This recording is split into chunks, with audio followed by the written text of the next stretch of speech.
Ang mabuting balita ng Panginoon, ayon kay San Lucas.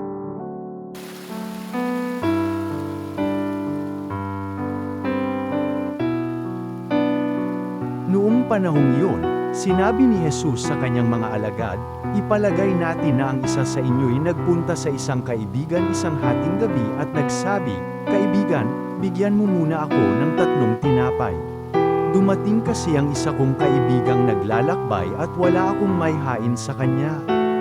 At ganito naman ang sagot ng kanyang kaibigan sa loob ng bahay, 'Huwag mo nga akong gambalain. Nakatrangka na ang pinto at nakahiga na kami ng aking mga anak. Hindi na ako makababangon pa upang bigyan kita ng iyong kailangan.'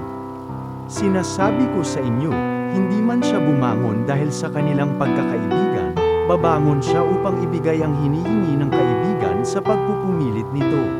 Kaya sinasabi ko sa inyo, humingi kayo, at kayo'y bibigyan, humanap kayo at kayo'y makasusumpong, kumatok kayo, at ang pinto'y bubuksan para sa inyo.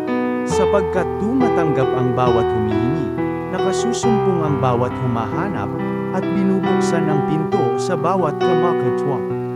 Kayong mga ama, bibigyan ba ninyo ng ahas ang inyong anak kung humihingi ng isda? Bibigyan ba ninyo siya ng alakdan kung siya'y humihingi ng itlog? Kung kayong masasama ay marunong magbigay ng mabubuting bagay sa inyong mga anak, gaano pa kaya ang inyong amang nasa langit? Ibibigay niya ang Espiritu Santo sa mga humihingi sa Kanya. Ang mabuting balita ng Panginoon.